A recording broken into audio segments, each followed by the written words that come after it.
kita telah membahas dimensi yang pertama hingga keenam di video-video saya sebelumnya. Dan kita kembali bertemu lagi untuk membahas lebih inti dari dimensi 1 sampai dimensi yang keenam. Dan sebelum kita membahas lebih inti, kita masuk pada abstrak dari artikel yang sama yang saya buat sebagai video. Nah, gereja merupakan sebuah institusi yang dibentuk secara legal dan berada di bawah hukum suatu negara yang dibangun dengan tujuan untuk aktivitas religius. Nah, saudara-saudari, administrasi gereja yang benar paling tidak harus dibangun atas teologi yang dikembangkan dari dua pengertian yang benar tentang hakikat gereja. Nah, administrasi gereja baru merupakan salah satu cabang ilmu teologi. Salah satu cabang ilmu teologi di dalamnya membahas beberapa dimensi terkait administrasi. Administrasi perkembangan, kepemimpinan, dan administrasi pertumbuhan gereja yang relevan di konteks masa kini. Nah, saudara-saudari, dalam pembahasan administrasi gereja baru terdapat 6 dimensi seperti yang saya beritahukan kepada kita semua. Ada yang 6 dimensi itu. Dalam dunia pelayanan terdapat beberapa dimensi atau sisi yang penting untuk menjadi perhatian seluruh umat Kristen, khususnya para pelayan di gereja. Para pelayan di gereja yakni Alkitab, teologi, dan doktrin, dan keberadaan gereja-gereja yang ada di dunia, khususnya di Indonesia ini, tidak akan terlepas dari yang biasanya disebut dengan sebagai kebijakan gereja secara alamiah. Nah, istilah manajemen berasal dari kata dalam bahasa Inggris. Dalam kata bahasa Inggris management, dan kata aslinya adalah to manager, yang berarti mengelola. Itulah arti dari manager. Nah, saudara-saudari, sejak awal mula penciptaan manusia ini merupakan makhluk terbatas yang secara umum budaya organisasi dapat didefinisikan sebagai perangkat sistem nilai atau values, keyakinan, belief, dan asumsi-assumption atau norma-norma yang telah lama berlaku disepakati dan diikuti oleh para anggota suatu organisasi sebagai pedoman perilaku dan pemecah masalah organisasinya. Baik, saudara-saudari, salah satu komponen utama yang diperlukan dalam pertumbuhan gereja yakni evaluasi. Yang diperlukan gereja untuk mengevaluasi kerja dalam suatu organisasi di gereja. Nah, pada dasarnya setiap gereja mempunyai para pemimpinnya masing-masing, dan dapat dipastikan juga dengan gayanya masing-masing. Walaupun kata kunci dari abstrak yang saya bikin yaitu gereja, administrasi gereja, dimensi, kepemimpinan, dan evaluasi kerja. Nah, kita masuk dalam pendahuluan dari administrasi gereja baru yang disingkat AGB, merupakan salah satu mata kuliah baru di kalangan akademik STT Intim Makassar. Nah, kita tahu bahwa AGB ini merupakan salah satu mata kuliah baru di kalangan admin di akademik STT Intim Makassar, dan mata kuliah ini diampu oleh salah satu pengajar dari Sinode Gereja Protestan di Indonesia bagian Barat yang disingkat dengan GPIB, yakni Bapak Pendeta Dr. Bartolomeus Padatu MPA, MTH, MAK. Nah, administrasi gereja baru merupakan salah satu cabang ilmu teologi.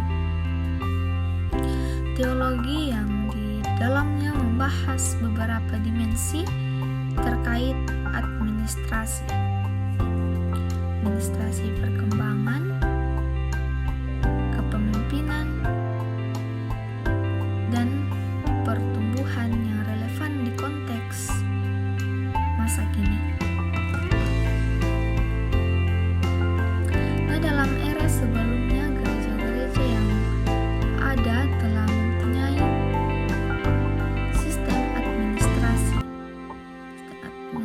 gerejanya masing-masing, dan ini bisa dikenal sebagai administrasi gereja atau administrasi gereja lama AGL. Nah, kehadiran AGB ingin merekonstruksi dan memperbaharui apa yang tidak lagi relevan dari AGL atau mengikat. Seiring berjalannya dan berkembangnya zaman, setiap sistem yang ada harus mengalami pembaharuan. Nah, penting untuk diingat secara seksama bahwa kehadiran AGB bukan semata-mata ingin menjadi salah satu disiplin ilmu yang membawa doktrin baru bagi para pemimpin dan gereja. Saudara-saudari, akan tetapi AGB ingin mengajar dan mengajak para pemimpin gereja di masa kini untuk lebih maju serta berkembang dalam menjalankan misi pelayanan setiap gereja di dalam sistemnya. Saudara-saudari, pembaharuan sangat diperlukan bagi setiap gereja-gereja yang ada, khususnya bagi mereka yang masih hidup dalam AGL. Mengapa? Karena sebab di era sekarang ini pelayanan yang kontekstual sangatlah dibutuhkan oleh setiap umat Allah, dan Allah sendiri ingin agar umatnya tetap dalam bertumbuh dan berkembang.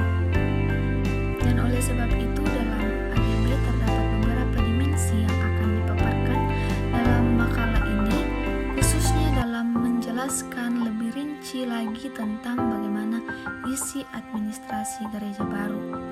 Nah, metode dalam artikel ini kita akan menggunakan metode deskriptif dan metode korelatif.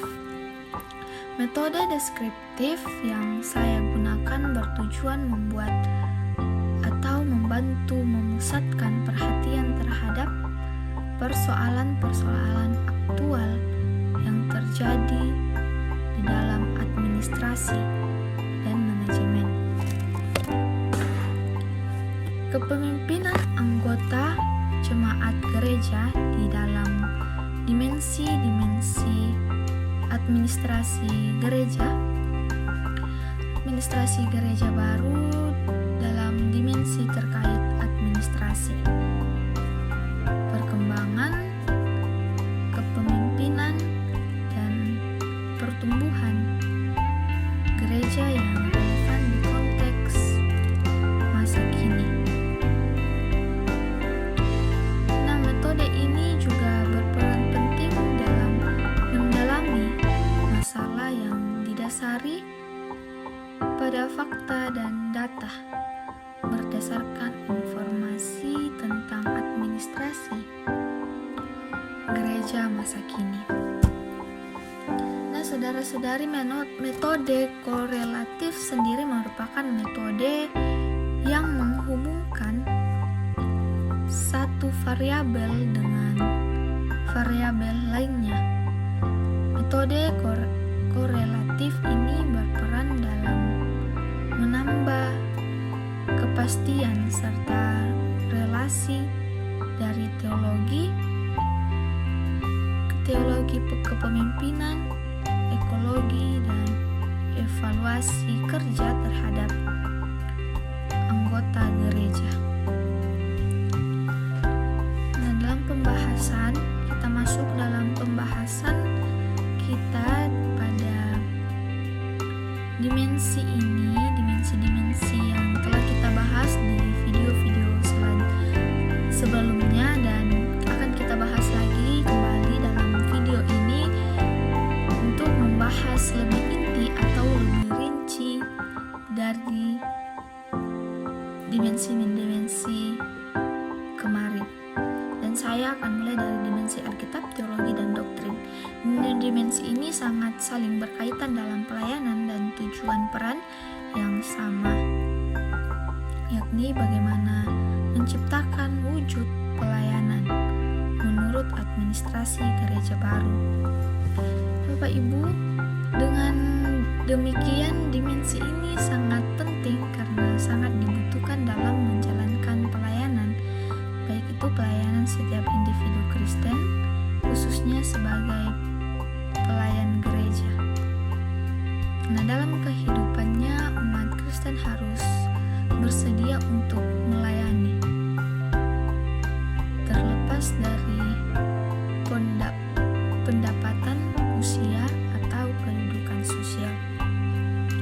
Saudara-saudari, beberapa orang percaya bahwa hanya yang miskin dan yang rendah yang kehendaknya dilayani. Nah, orang lain berpikir bahwa pelayan hendaknya hanya diberikan oleh yang kaya, namun Yesus mengajarkan yang sebaliknya. Ketika ibu dari dua muridnya memintanya untuk menghormati putra-putranya dalam kerajaannya, dan Yesus menjawab, "Barang siapa ingin menjadi besar di antara kamu, hendaklah ia menjadi pelayanmu. Dan barang siapa ingin menjadi terkemuka di antara kamu, hendaklah ia menjadi hambamu." Nah, saudara-saudari, melalui pelayanan para pria dan wanita serta anak lelaki dan perempuan, pekerjaan Allah terlaksana. Pekerjaan Allah terlaksana. Nah, menurut Presiden Spectori, Kimball menjelaskan dalam teori dimensi administrasi gereja, teologi, dan Allah sungguh memerhatikan kita dan Dia mengawasi kita, tetapi biasanya melalui orang lain Dia memenuhi kebutuhan kita. Nah, dalam hal ini inti pelayanan adalah melayani Allah. Dengan demikian, pelayanan tidak dimulai dari sekolah tinggi teologi atau sekolah tinggi Alkitab, tetapi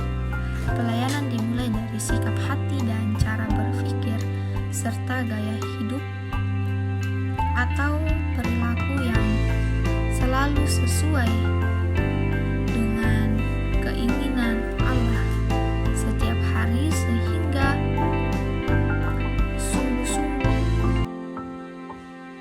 dapat memuaskan atau menyenangkan hati Bapa dan Tuhan Yesus Kristus.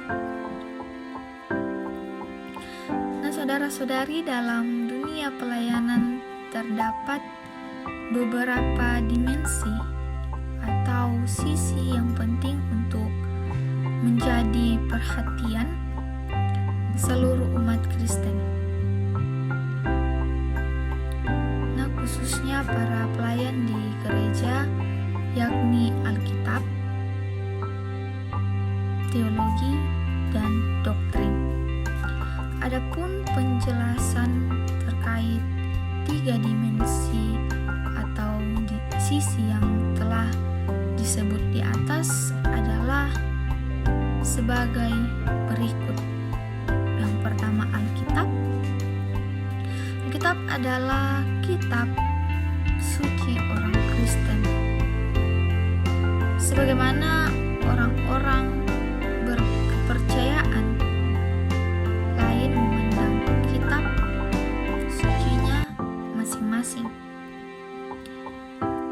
Nah, saudara-saudari, demikian orang Kristen memandang Alkitab sebagai buku yang sangat berharga dan mulia.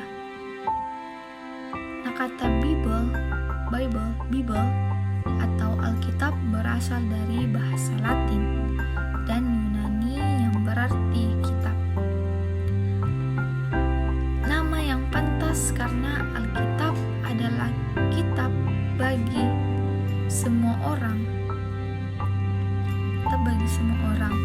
bagi segala zaman, khususnya umat Kristen. Nah, terdapat banyak kepentingan Alkitab dalam kehidupan orang percaya. Dan dapat disimpulkan bahwa 3 dimensi atau sisi Alkitab, teologi, dan doktrin merupakan 3 hal yang saling berkaitan di dalam agama Kristen, khususnya di dalam dunia pelayanan. Selain berkaitan, ketiganya juga mempunyai tujuan yang sama, yakni mampu membuat semua umat Kristen memahami secara jelas dan nyata tentang bagaimana wujud pelayanan yang kontekstual di segala zaman bagi seluruh umat Kristen dalam melayani seluruh umat yang ada di dunia ini. Dan saudara-saudari, dengan demikian pentingnya pemahaman lebih dalam dan akurat mengenai dimensi ini sangat dibutuhkan oleh setiap individu Kristen, khususnya bagi umat Kristen yang menjadi pelayan di dalam gereja. Nah, hal ini tidak semata-mata membuat umat Kristen menjadi paham mengenai hal-hal dasar, melainkan juga mampu mendorong setiap umat untuk mencipta hal-hal baru di dalam kehidupan masing-masing, khususnya di dalam pelayanan kepada sesamanya manusia. Nah, dimensi kebijakan gereja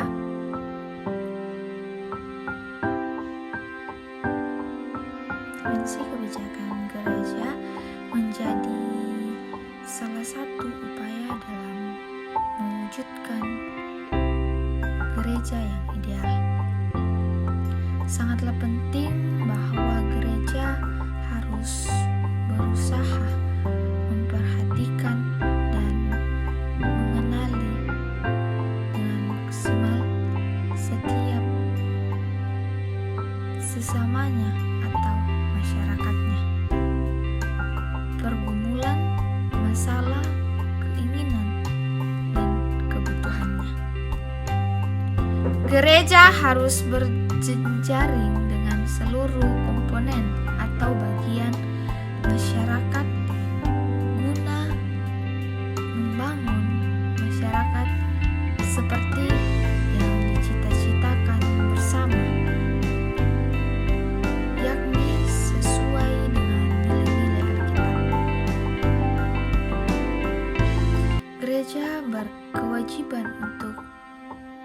berjuang keras melayani sesama atau masyarakat tanpa pamrih. Tidak, terutama untuk menjadikannya Kristen, tetapi terutama agar kasih Allah dirasakan sesamanya, agar sesamanya merasa dikasihi dan dicintai. Tak hanya itu, hal ini juga akan membuat setiap gereja mampu membangun tatanan masyarakat sesama semua tokoh masyarakat lain. Nah, dengan demikian setiap pendeta, anggota majelis gereja dan sebagainya diharapkan juga mampu menjadi tokoh-tokoh masyarakat di sekitarnya. Di sisi lain, setiap gereja juga perlu memetakan peta persoalan masyarakat di sekitar dan membuat analisis sosial, sehingga peran gereja dapat dipetakan sesuai kemampuan jemaat. Nah, saudara-saudari, begitu pula sebaliknya, para pemimpin gereja harus terlebih dahulu memetakan persoalan setiap umatnya. Kepemimpinan adalah perihal memimpin yang merupakan suatu tata atau cara atau kemampuan untuk membimbing, menuntun seseorang atau kelompok untuk mencapai tujuan tertentu. Dengan kata lain, kemampuan mempengaruhi, menuntun, dan membimbing seseorang atau kelompok dan mempunyai visi dalam pribadinya sebagai landasan yang bijak untuk mencapai cita-cita ataupun tujuan organisasi tersebut. Nah, saudara-saudari, pada dasarnya manajemen dan kepemimpinan mempunyai persamaan, yakni menggerakkan orang lain untuk mencapai tujuan bersama. Walaupun dalam prosesnya mempunyai perbedaan tertentu sesuai dengan konteksnya. Dalam konteks gereja, maka ilmu manajemen dan kepemimpinan sangatlah penting untuk diketahui dan dilaksanakan, agar yang diharapkan oleh gereja dapat berjalan dengan baik demi dan untuk kemuliaan Tuhan dan kebahagiaan warga jemaat. Secara alamiah, istilah manajemen berasal dari kata dalam bahasa Inggris manajemen, dan kata aslinya adalah to manage, yang berarti mengelola. Sejak awal mula penciptaan manusia merupakan makhluk terbatas. Nah, kita masuk dalam dimensi kepemimpinan dan manajemen. Secara inti, kepemimpinan yang digunakan menjadikan Alkitab sebagai dasar dalam menerapkan setiap struktur dan cara memimpin serta melayani para umat Allah, dan gaya kepemimpinan yang dianggap relevan untuk digunakan adalah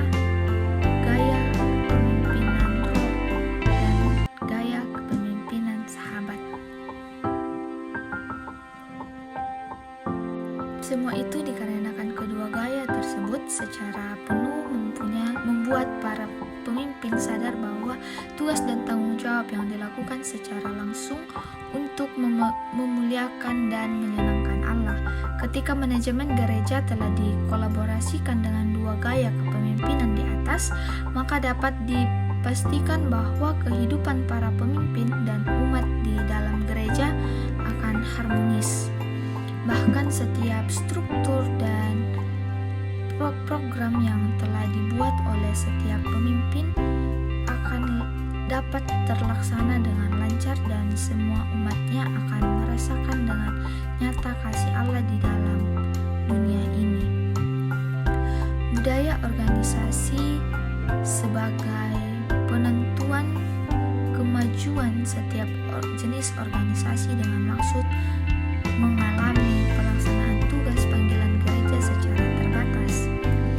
Budaya organisasi sangat penting dalam suatu organisasi, terutama dalam organisasi gereja, karena merupakan pedoman dalam menghadapi permasalahan yang ada dalam organisasi. Sebagai ciri khas organisasi menumbuhkan komitmen dan dapat mempersatukan organisasi dengan standar-standar yang tepat bagi anggota organisasi. Secara umum, budaya organisasi dapat didefinisikan sebagai perangkat sistem nilai-nilai, keyakinan, asumsi-asumsi, atau norma-norma yang telah lama berlaku, disepakati dan diikuti oleh para anggota suatu organisasi sebagai pedoman perilaku dan pemecahan masalah-masalah organisasinya. Nah, budaya organisasi yang dimaksud berada dalam ruang lingkup gereja, mengikat gereja juga merupakan sebuah institusi atau kelompok. Nah, selain itu, budaya organisasi juga merupakan suatu kekuatan sosial yang tidak tampak yang dapat menggerakkan orang-orang dalam suatu organisasi. Berbicara mengenai organisasi, perlu diketahui bahwa gereja merupakan organisasi non-publik atau non-publik. Hadir sebagai sebuah entitas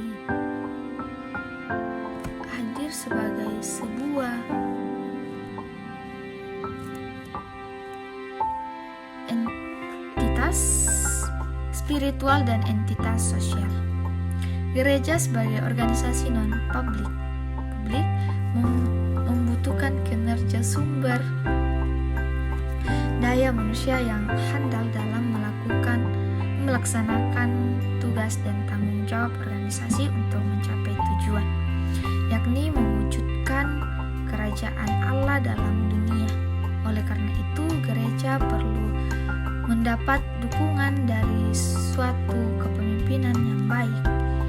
Kepemimpinan yang dimaksud adalah pimpinan yang dikenal sebagai pendeta atau pastor. Seiring berjalannya waktu, budaya organisasi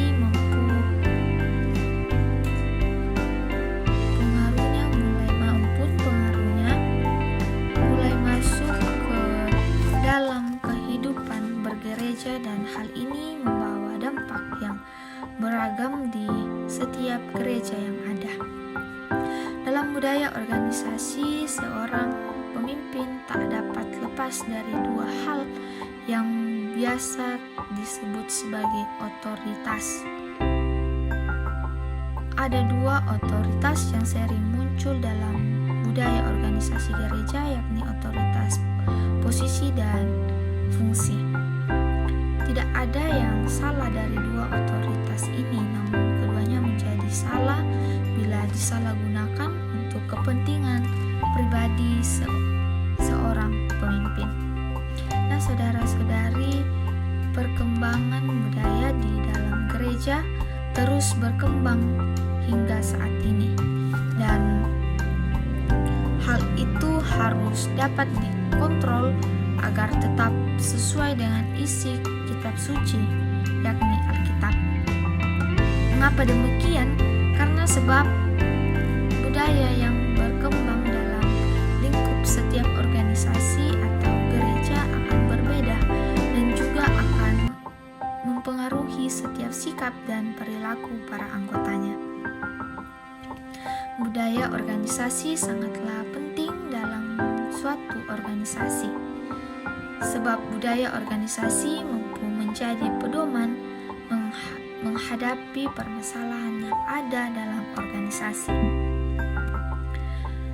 menumbuhkan komitmen dan dapat mempersatukan organisasi dengan standar-standar yang tepat bagi anggota organisasi.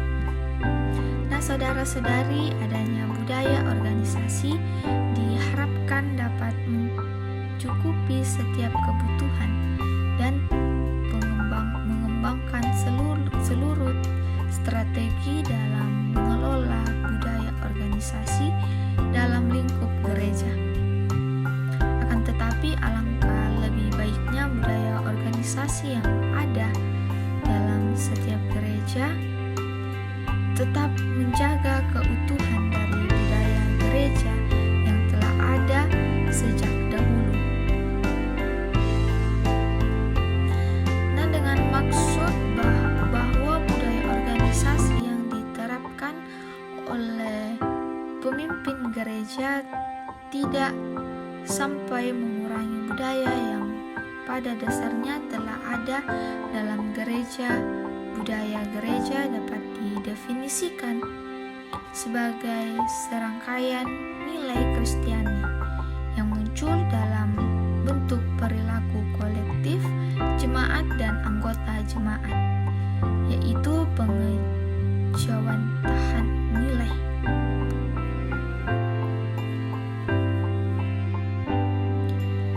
Nah, kita masuk pada dimensi yang berikut. Inti dari dimensi yang berikut yaitu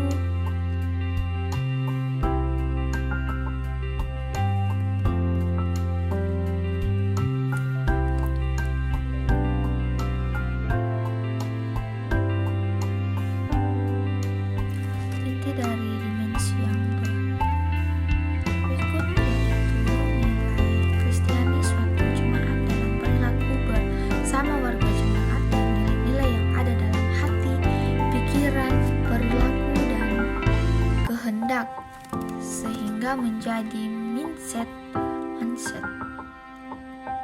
warga jemaat, pendeta atau pemimpin dan sebagainya yang menjiwai jemaat untuk mencapai visi dan misi. Budaya gereja menjadi modal untuk merestrukturisasi atau merevitalisasi jemaat agar visi misi dan strategi yang sudah dibuat tidak sekedar menjadi slogan, tetapi menjadi hidup atau terwujud dalam perilaku jemaat. Perubahan budaya gereja menjadi jawaban bagi relevansi jemaat agar mampu meningkatkan peran jemaat dalam menjawab tantangan yang dihadapi. Nah, saudara-saudari, sampai di sini yang dapat saya sampaikan kepada kita semua, dan ini yang saya dapat dari mata kuliah administrasi gereja baru. Semoga apa yang saya berikan dapat menambah wawasan kepada kita semua, dan saya ucapkan banyak terima kasih.